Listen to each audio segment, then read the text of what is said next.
Hi mga ka-vlogger! Ako nga pala to, si vlogger. So ito na nga, tuwang-tuwa yung anak ko kasi sabi ko sa kanya, tara labas tayo. Alam ko boring na boring ka na dito sa bahay. Ito na nga, pinihisa ko na siya. Kasi nga, buryong-buryo na rin talaga siya. Tinang araw na kami dito naka-stock. Tingnan niyo naman ang suot niyan. Pero wag kayo, napakalamig dito ngayon sa Japan. Ayaw niya kasing binibisa siya ng jacket at talaga nga naman nagwawala siya. Ang dami niya sinasabi, hindi ko maintindihan. Nasisira yung isip ko. So, itutur ko kayo sa park kung saan madalas kami tumatambay ni Hapon. Madalas nga rito, maraming mga batang Hapon dito. At ang cute nila at ang gaganda. Pero ngayon, walang gaanong mga bata dito.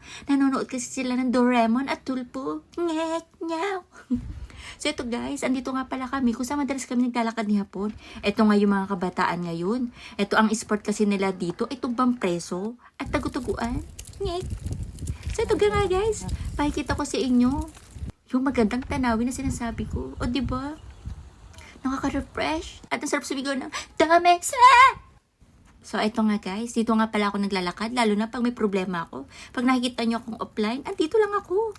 After ko nga magmuni-muni dito guys, nare-refresh talaga ang utak ko. At ang maganda pa doon, hindi ko na lang paano umuwi ng bahay. Nyak!